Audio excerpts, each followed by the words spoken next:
Entering the Mayo Experience. That Mayo Experience. That Mayo Experience.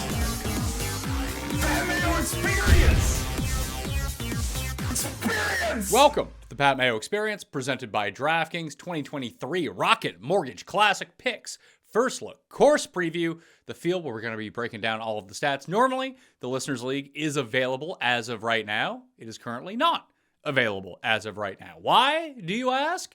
They didn't send me the link. I'll have it for Monday's show, or if I get it sometime on Sunday evening, I'll add it to the YouTube video because I cannot update the description of the audio podcast. So if you're looking for it, there you go. All the walkthrough today is presented by FantasyNational.com, FantasyNational.com/Mayo, to get yourself 20% off all of the research tools, the lineup generator, the ownership projections that you need to get yourself situated for the entire week. But let's talk about the Detroit Country Club. It's a month earlier than it normally is. This usually happens after the 3M Open, which happens after the Open Championship. With the schedule realignment, that's not so much the case anymore. I don't think the course is going to play markedly different, although I guess they'll have more daylight during the afternoon rounds to squeeze everything in, so less of a chance that it actually rolls into Saturday. I mean, that was more of a problem earlier in the year. We haven't experienced that in some time unless we get bad weather, so hopefully everything is done by Friday evening to make sure that you know who made the cut and who didn't end up making the cut. And the field this year is a little bit stronger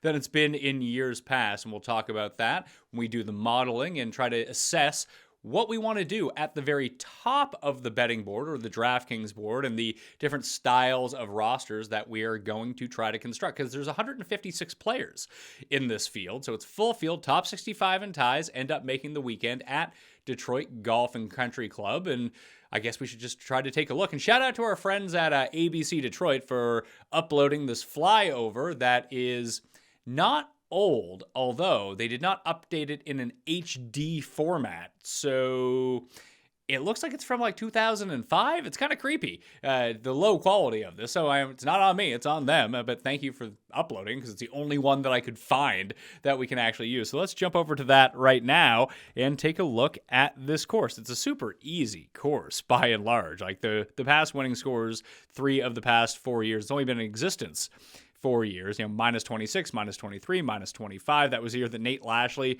went wire to wire. You could not bet on him as first round leader or to win the tournament because he was a Monday qualifier, and they just didn't update the books as quickly in 2019. Cam Davis did win in a 3-man playoff at minus 18 in 2021 when he had that heroic chip in to get himself into the playoff and then ended up winning in the playoff. But to take a look at the course in large, the Pete Dye portion of the schedule is now over. We're moving to the Donald Ross phase, but since it has moved a month in advance, we're not getting the Donald Ross courses in rapid succession. It would go Detroit and Sedgefield back-to-back weeks, and then 3 weeks later, Eastlake for the Tour Championship would all be Donald Ross designs. And the Rocket Mortgage Classic is actually an amalgamation of both courses at Detroit Golf Club, a lot like we saw at Oakdale, where they utilized all of the holes from each of the 3 nines in Canada to make one super course. There's been some rerouting for this tournament, which includes a hole from the South course. The South's first hole will function as the tournament's 3rd hole. It will be played from the North course's first tee box. So it's kind of wonky like that. So if you actually play that course over and over, this is not the course that you're going to see in tournament play. And one of the most generous courses on the PGA Tour, off the tee, the field has hit over 50% of its drives over 300 yards in Detroit, while finding the fairway at a 65% clip. That's well above the average tour driving distance for a tournament and well above the fairways hit at a tournament. So unsurprisingly, this is where Bryson tested out the strategy that resulted in him winning the U.S. Open in 2020. Bryson became the first PGA Tour winner to lead the field in strokes gained off the tee and strokes gained putting during the ShotLink era that year. And he also led in driving distance at 351 yards. And it was unclear at that time whether or not that strategy would actually hold up for other players over the years, or if it was just kind of a Bryson thing because he's sort of an outlier when we look at it. But in the 2 years since, driving has proven to play a major role in success at the top. Not as much as putting, because this is primarily a putting contest. And yeah, listen, approach is going to be worth more than strokes gained off the tee. We'll see that when we dig into Fantasy National here in a minute. However, the gap at the very top between driving and approach is far less than it is at a lot of courses, where sometimes you see approach being 3.5 times as meaningful as driving to the top 5 or to the winner. Here it's kind of flat across. And despite being over 7,300 yards, it's actually much shorter than that. Every year I talk about Riviera being right around the same distance, but because of a short par 3, a short par 5, and a short par 4, and all the elevation changes, that it actually plays a whole lot longer. Detroit's kind of the opposite of that. There are 4 par 4s measuring between 450 and 500 yards, but the average driving distance is over 300 yards. So those holes don't actually play all that long, and they're not uphill. So then you add on 3 of the 4 par 5s, which can't protect themselves against eagles. You have an average approach distribution that resembles a lot like what we saw at the Travelers this week. Of course, that measures just over 6,800 yards. And the majority of approaches will be coming in from under 175 yards. That's scoring time. That's why you're seeing the winning scores be minus 20 or better. So when we get into the modeling here in a second, we'll take a look at the players that play easy courses really well. So it's time to hop over to fantasynational.com and kind of dig a little bit more into what we're seeing at the tournament level in terms of how the course actually breaks itself down. It's bent grass greens with a mix of POA in them. You can see the eagle rates on some of these holes. They get up there. There's 3 of them, 3 of the par 5, 7, 14, and 17 that are 2% or more. Number 4 doesn't generate a ton of eagles. That's one where guys actually lay up a little bit. You see, it's not a difficult hole. It's parred 61% of the time, birdied 31% of the time. It's just the other holes. It's the hardest of the par 5s, which still makes it the 4th easiest hole on the course. But this is what I wanted to get to. You can see the gap between driving and approach amongst the top 10 finishers. It's about double for approach and off the tee, whereas around the green starts to come into play a little bit, and a stroke per round on the greens is going to get you inside the top 10 if you do everything else well. Now let's filter it to the top 5 finishers and see what we got going on here. Well, all of a sudden, 0.4, 0.8. It's still about double for approach. Around the green means a little bit less, but you can see now amongst the top 5 finishers, putting continues to soar up. Again, putting contest. But the winners that we've seen, driving, off the tee, a substantial upgrade. Approach doesn't really change from the top 10 to the top 5 amongst the winners. Neither does around the green, but you see the big boost in strokes gained off the tee. And the putting, you're up around 1.5 per round. So we're going to look at easy courses when we do the modeling. And then we're going to put off the tee driving distance and putting into a model. It's going to tell us Patrick Rodgers is going to win, but then we know Patrick Rodgers isn't going to win. Now that I've said that, he's probably going to win. However, that's just kind of interesting to see. A lot of this is based on like what Bryson did that one year, but Cam Davis was very similar in that regard. Finau was just fantastic. And we'll take a look at those numbers. You see the strokes gained average per hole of the winners. Yeah, nothing on the par 3s. Tread water on the par 5s, beat up on the par 5s, and hold your own on the par 4s and be able to score on those a little bit. So we'll reset that to top 10. That gives us a better guide of players who are going to be in contention overall. You see those 4 longer par 4s. There's also 4 really short par 4s between 350 and 400 yards, and another 2 below 450. You have the 1 difficult par 3. The rest of them, though, pretty easy. And the average shot distribution, which you can see, 150 to 175, 20%. 125 to 150, 17%. So again, just a lot of flick wedges into these greens. Can you heat up in terms of the putting? I've seen the cut line actually go down each of the past 2 years. -2 each of the past 2 years. It was -4 before that. Again, I'm having a terrible week in terms of outright betting in the top 5s, but that big one that I gave out on the show on Monday, the 62 players or more under par for the tournament, I think 101 ended up being. I actually made it a winning week for me. I bet so much on it because that was a misprice. And it seems like these extra markets, depending on how much you can get down, not a bad scan very early in the week. It closed at -190 and we got it and gave it out at +115 on Monday. So just keep an eye on little markets like those, where this field is, I wouldn't say considerably stronger than years past, but it's interesting to see that the cut line has gone down. So the course is playing a little bit more difficult. It's funny that the cut line is -2 and the winning score is -26. That's crazy to me to think about. It seems like this cut line should be like -4, -5, -6, but we'll see how it ends up going this year. Driving accuracy, higher than normal. Greens in regulation, 72% versus the 65% of your average. Scrambling, easier here than most places. 3 putts, lower. Very easy course. And the average driving distance, again, 296 versus 283 of your average PGA Tour event. And the green and regulation proximity on these 5,000 square foot greens, so a little bit smaller than your average, still closer to the hole than normal. So it's an easy track. Who is going to end up with the hottest putting week? That's always very difficult to discern. So the best we can do is try to figure out eagles, birdie or better percentage, opportunities gained, and try to mix those all in to see what we got going on. The history of this tournament, as I mentioned, Aberg's playing, so it's just Aberg's probably going to win. Actually, there's probably like one guy that I'm going to bet on and be very upset when he ends up missing the cut. But hey, that's just the way it works sometimes. So overall, strokes gained total, looking at it over the 4 years of history, JJ Spawn has played this the best. Troy Merritt, Finau has the win. He's only played it twice and has the third most strokes gained. Kirk Lashley with a win and 2 missed cuts. Cam Davis has the win. He's made the cut and won each of the past 2 years. So top 14 or T14 and a first place finish. Sung Jae has made the cut 3 of 3 years that he's played. Wallace has played really well. Wallace was a disaster at Travelers. But when you look at his splits between, I think he was dead last at the Travelers. But when you just kind of take a look at his, elevated event, he finally actually missed a cut at a non-elevated event, but for a while he was kind of cleaning up at these tournaments that weren't elevated events, culminating with the win at Corrales, and then he started playing in the stronger fields. But he's been off lately, so maybe not too much out of him when we try to make our picks for the week. Taking a look at 2002, Finau wins.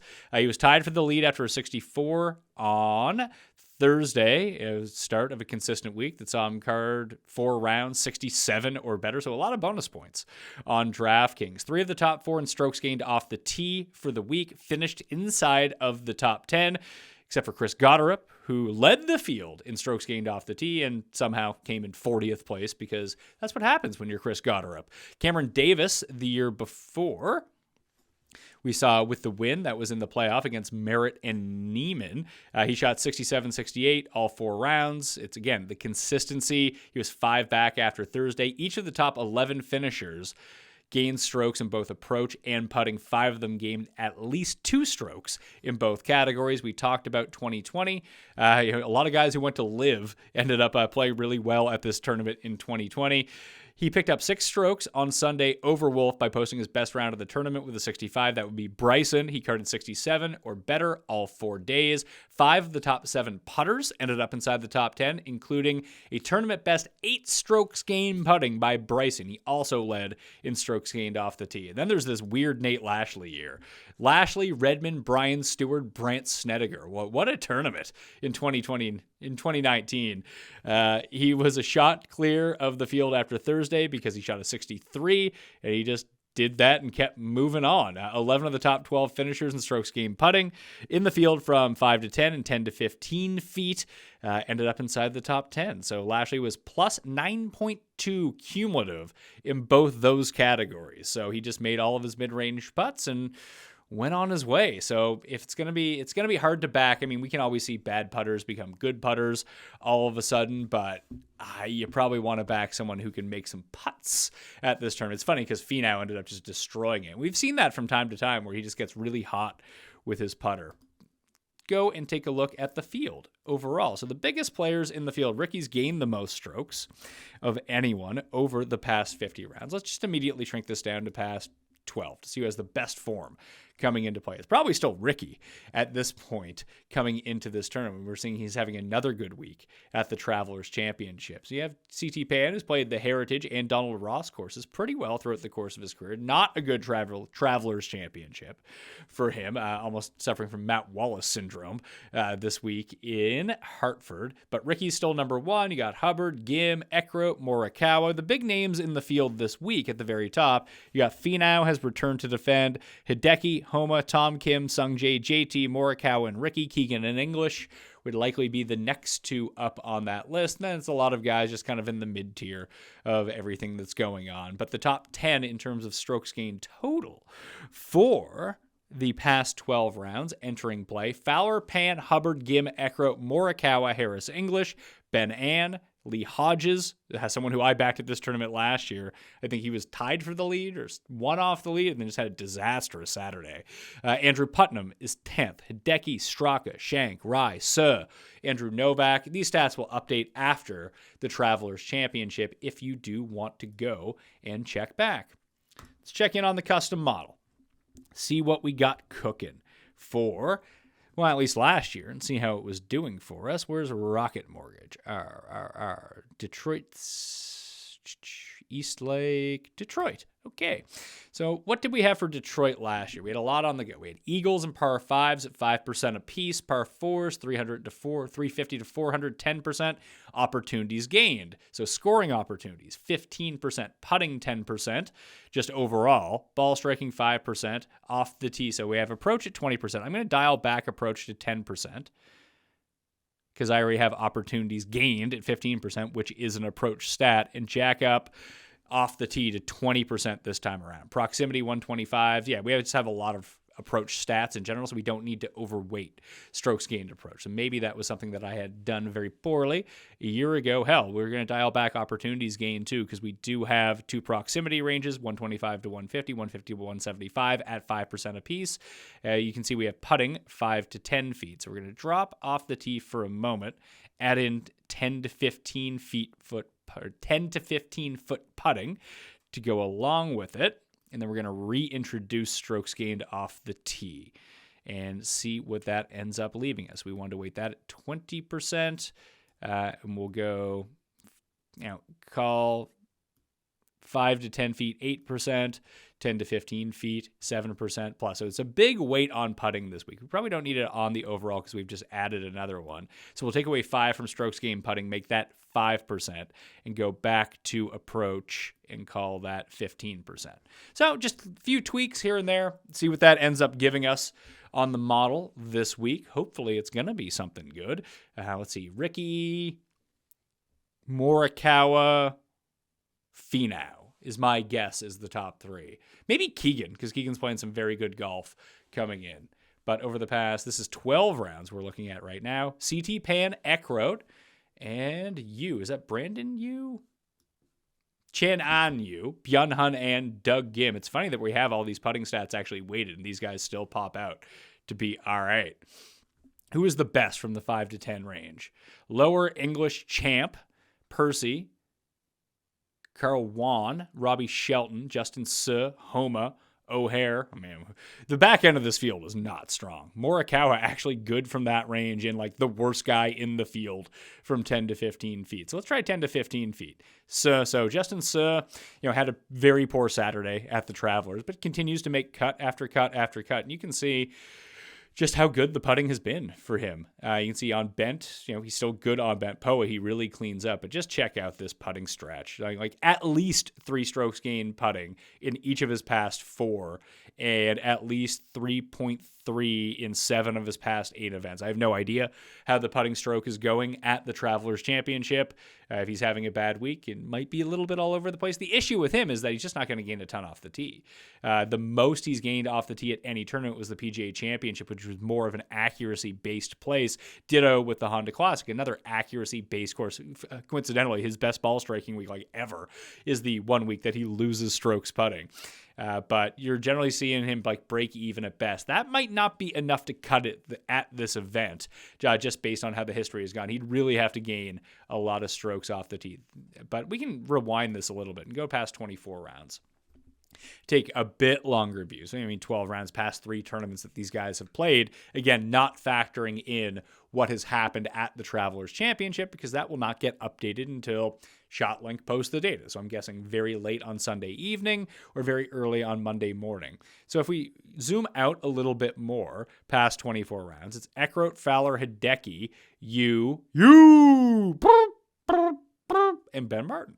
Lucas Glover, Aaron Rai, Hayden Buck, loves to fuck, Taylor Moore, Seb Straka, Keegan Bradley, Cam Davis, Carson Young, once again. But let's take a look at the off-the-tee numbers. Who are the best guys off the tee? It's Ben An, Brent Grant, Higo, S.H. Kim, Chun An Yu, Eckroat, Luke List, Cam Davis, Sung Jae, Will Gordon, Sam Bennett is up there as well. I kind of lost track of what he was up to at the Travelers. Let's take a look at Aberg, because I bet you if we do it per round, on average, look at some of these gaudy numbers. And we can go take a look at them as well. We can take a look at what's happening this week at the Travelers. We just need to switch back to the Travelers and take a look at the in-tournament stats. I'm recording this before the start of the 4th round. So we'll just look at all rounds, and we'll take a look at the total numbers that we have coming in with here. There we go. What's Aberg up to? Aberg's having a good week. Why? Well, he's been bad on approach, the putting, and the driving. Really good. All right, so Aberg is in. He's going to be like 40-1 or something like that. But the guy looks like he's absolutely legit. How did Bennett do? Bennett missed the cut. Couldn't putt to save his life. But the ball striking continued to be really good for him, even though he ended up with a missed cut. You're seeing Ricky's putter catch fire, but everything is good across the board. You're not going to contend at this tournament in a shootout, even as we see this week. Like, you're around the green doesn't need to be the best at Detroit, but you can't be like sinking. Like, even if you have like in these Lucas Herbert weeks where you're like minus 0.01, like that's fine going into it. And are we seeing the return of Justin Thomas? Everything is back. The driving's okay. The approach is immaculate. Around the green is good. Still can't putt, but it looks like he's leading the field in tee to green. Thomas, Keegan, Scheffler, Connors, Palmer, all up there, tee to green. So who are the best putters in the field? This one, my God, Shez and Minwoo. Like, Minwoo is playing over at the Betfred British Masters next week. I believe that's next week, and I think he is playing over there. But this would be a perfect Minwoo course. Drive it a ton, putt a bunch. That's all you really need to do. You'd think that Eckroat would be having a better week. He just can't hit approaches whatsoever coming into it. Let's see how his approach game has been previous to that. He had gained in 5 consecutive tournaments, so it might be a nice buy low. I mean, as low as you're going to be able to buy on Eckroat, where you're betting at 200-1. But the stats continue to be really good for Austin Eckroat, so I'd continue to look at that. I mean, Putnam made the cut, but it's all putting related. Take a look at off the tee this week. Cam Davis heating up at the right time, but losing 4 strokes putting. We obviously know that he can putt on these greens, so Cam Davis needs to be back on the radar just a little bit for some people. I mean, Doug Gim, another one. I bet Gim this week. He's in 23rd place, can't make a putt, but that's nothing new for Gim. As we take a look at it, you can see guy can't putt to save his life, but the off the tee and the approach starting to look really good again. The approach is a bit down this week, but the driving really good. I bet Alex Smalley in Detroit last year. He's actually having a good week. Maybe he can keep it up with his putting. Even if he drops back a little bit, you're getting a screenshot of what's going on through 3 rounds. So don't let a bad Sunday deter you on some of these guys. Aberg just crushing it right now.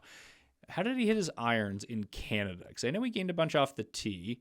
He hit them well enough. Okay. And like the driving was bad at Arnold Palmer, but 2 water shots and you're absolutely cooked in there. So he's been good on approach in general anyway.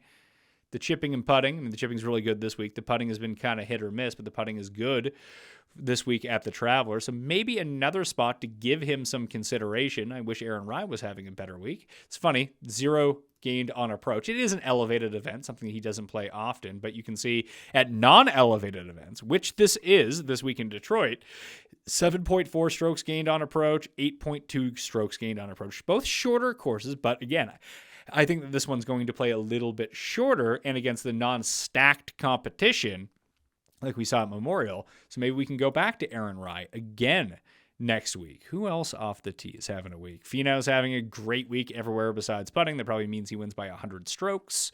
Always fun to see when it comes down to that. Morikawa had a really good off the tee. He had just a really shitty first round and then rebounded bigly, yet still missed the cut on the number. Hideki is having a great week, ball striking wise. Can't really putt all that much, but it's pretty close. So, you can't just discount Hideki out of nowhere. Bradley having a good week. Kitayama, Sam Stevens having a good week again off the tee. He was cut, but the ball striking numbers end up being really good. Let's take a look at that right now, just in case there's a few guys who missed the cut, but ball striking numbers might be pretty good. We'll see here. Taylor Pendrith, who was second at this tournament last year to Tony Finau. Decent ball striking week, 1.2 in only 2 rounds. Streelman had a very good approach week. That was about it for him. Byung-Hun An gained across all 3 tee to green metrics. Couldn't putt, missed the cut on the number. Tom Kim is in 47th, so he's actually moved backwards, but his ball striking has been really good again. Can't chip. And it's been like a 3-hole stretch, 10, 11, and 12. It's just eaten him up all week. Cam Davis, as previously mentioned, very good. Brandon Wu couldn't chip, couldn't putt. Gained over 2.5 strokes, ball striking wise. Most of that off the tee. Is Brandon Wu playing in the field? Let's see. Woo-hoo, Brandon Wu. There he is. There's Brandon Wu. Plays these short par 4s really well. Great in proximity from the key range. Off the tee, not better than average. But let's take a look at Brandon Wu. I haven't thought about Brandon Wu in a while. Probably should have, because he was top 10 at Oakdale, another amalgamation course. And when he plays well, he gains a ton off the tee and he gains a ton on the green. So Brandon Wu, welcome to the list. Trying to get that figured out for us. Just un little bit. What else do we got going on here from maybe some hidden guys? Russell Knox, well, he does that at -5 on approach. Wow. Tough scene for old Russell Knox. It's usually his bread and butter. Sam Stevens, as I mentioned, gained 2.3 ball striking wise. Sam Bennett, 2.1. So all these guys are live options. The problem is they can't putt to save their lives. Here's an interesting Brendan Todd week. Lost off the tee, lost around the green, lost on the green, gained 4.1 strokes on approach in 2 rounds. Don't see that too often. Oh my God, Martin Laird absolutely destroyed it tee to green, lost 6 strokes putting. Spawn, maybe Spawn is the look. We talked about Spawn, we did the course history, gained a bunch off the tee, lost 4 strokes putting overall. However, bad on bent grass. That's not a hot start. But we'll take a look at Memorial. He was very good tee to green. He's been very good tee to green this week. If we can just catch a hot putting week you can see at the Rocket Mortgage, 2 top 15 finishes in 4 years, was 8th place a year ago, has made the cut each of the 4 years, and he has putted the lights out at Detroit Country Club 3 of the 4 years, despite not being a very good putter. So JJ Spawn getting the star next to his name. I'm throwing it out here now. I think I'm probably just going to bet Ricky at like 12-1 to win this tournament. Maybe stack up some of these guys towards the back end, but that's sort of the route that I want to be taking this week. It just feels like he's going to win. Justin Lower, wow, -4.7 on the greens. And it's funny, when we looked at the putting, generally, like putting is his jam. Better on bent grass. Look at this stretch coming in. Gained almost 8 at the RBC Canadian Open. Gained in the 4 previous to that as well. And you can see how much it can flip just in a moment. -4.7 on the green. Great with his approaches, though. So maybe lower rebound week. Molinari ball striking was actually quite good. Troy Merritt's ball striking. There was another name that came up. Gained 5.4 strokes on approach in only 2 rounds. Siwoo, just -7 strokes putting. He 3-putted 3 times in like a stretch of like 5 holes from inside 20 feet. It was a tough scene for Siwoo this week. I've been there, but I'm also not a professional golfer. At least that's what they tell me. I'm not getting paychecks for actually when I hit the course. So there are some names that pop out that missed the cut that are all going to be in the field this week. So just keep that in mind as we're going forward. Go back to the model and check out past 24 rounds. Once again, Eagles, it might be more of a long-term. And if you do want to gauge long-term stuff like, hey, who are the best Eagle-type players in the field? Well, you can reset the last rounds to, I don't know, past 100 or something like that, past 75, and add it to your mixed condition model. And then you can try to use the more recent stats. Like, I want to use really hot on approach the past 24 rounds, past 12 rounds. Just reset everything, then add that column in to your mixed condition model. I usually do that later on during the week, but that's whatever. Proximity, 125 to 150, short-term coming in. Ben Martin. How did Chuck Hoffman do after the U.S. Open? Had a very nice U.S. Open for Chuck Hoffman standards. Ended up coming T49, but that's some of the best work that he's done in a very long time. But the ball striking has been really good for Charlie Hoffman. Dude just cannot putt. It's a tough scene out there for him. Tom Kim, great from that area. Tom Kim was top 10 in this tournament. Last year, we saw the ball striking was actually quite good for him this week. So maybe another look for him. CT Pan has been good in both ranges. Tom Hoagie, very good in both ranges. Dietrich, did Dietrich make the cut? I can't imagine Dietrich made the cut because I played him in lineups. That usually means wrong. Can't do anything to save their lives. What's Jaeger? Jaeger was top 5 in Detroit last year. He not playing the U.S. Open? Crazy stuff. Played really well at the PGA Championship. It might be over for him at the moment, but we'll dig into him more later on during the course of the week. So there's a lot that we can go through here, but if we just try to do a different model. And we take a look at driving and putting. So this is accuracy, resort, distance, and short game. Let's call this distance and short game. Driving distance, we're going to get rid of fairways gained. We're going to go driving distance. Try to set this up in a certain way. We'll add off the tee, and then we'll add proximity, 125 to 150. And then we're going to add in a bunch of putting stats. So we're going to go with 5 to 10 feet, 10 to, I don't want that. Don't want par threes from that random range that there are no par threes. The par threes at my course are at that range. Let's see here. We're going to go 10 to 15 and 15 to 20 feet. And just try to parse it out this way. Like, what are the actual key elements that we want this week? So we're going to put distance at 25. We're going to put off the tee at 25. Then we're going to put this proximity range at 20. Then we're going to go 10, 10, and 10 in these putting ranges to give ourselves a sense of who's going to bomb it, hit their gap wedges really well, and try to make some of those putts. And we're going to load that in and see if there's any random names that can pop out that maybe didn't show up the first time through because they don't play a certain range of par threes well, or whatever it might be. Sometimes we can get bogged down in the minutia of exactly what a course says on paper rather than just intuitively thinking through what we want to do this week. Fowler, S.H. Kim. I didn't realize S.H. Kim would hit the ball so far. But 15th in driving distance over the past 24 rounds. Cam Davis, once again. So I'm going to put another star next to Cam Davis on my sheet. Ben Ann, Bramwagon, Bradley, Trevor Cohn. Okay. Trevor Cohn is someone who makes some. Carl Wan. Carl Wan, 14th in driving distance, top 20 in both of the key ranges in terms of putting. And then, 81st, 125 to 150. So that's not the greatest. You see Eckroat, if he could just putt from 10 to 15 feet, he'd be amazing. Wish he hit the ball a little bit longer. Jaeger does rate out really well in almost every category except for when you get to putting. Same as Vince Norman. Who are some rando other names that are up here? Jimmy Walker. Okay. Luke List. Obviously, the putting is going to hold him back, although he is decent at putting from 15 to 20 feet, just not in close. Maybe hit the ball a little bit farther away from the hole on approach, and all of a sudden we got a stew going for you. Tom Kim, the putter, holding him drastically back. Let's take a look at it this way. 125 to 150 and see who matches up in terms of driving distance. Okay, Nikolai Højgaard is someone. Can't putt to save his life over the past little bit, but that's okay. Sung-Yul No is another one. Good distance, good proximity range on those wedges. Who else? Vince Norman, again, continues to be up there. So Norman, 2N Norman, is going to end up making the short list here when we take a longer view of what's going on. We saw Ryan Palmer having a pretty good week at the Travelers, and that proximity range has been quite good. So that's not crazy. Eckroat continues to pop up here every single time. Oh, Bhatia. Well, of course, Bhatia is going to make the list, although the putting splits are not great for old Akshay. Who can be up there in terms of, let's say, 10 to 50? Let's sort by putting. Cam Davis. Cam Davis kind of seems to be the one who continues to be up there. Ryan Brem. Okay. Carl Wan. So Crazy Carl.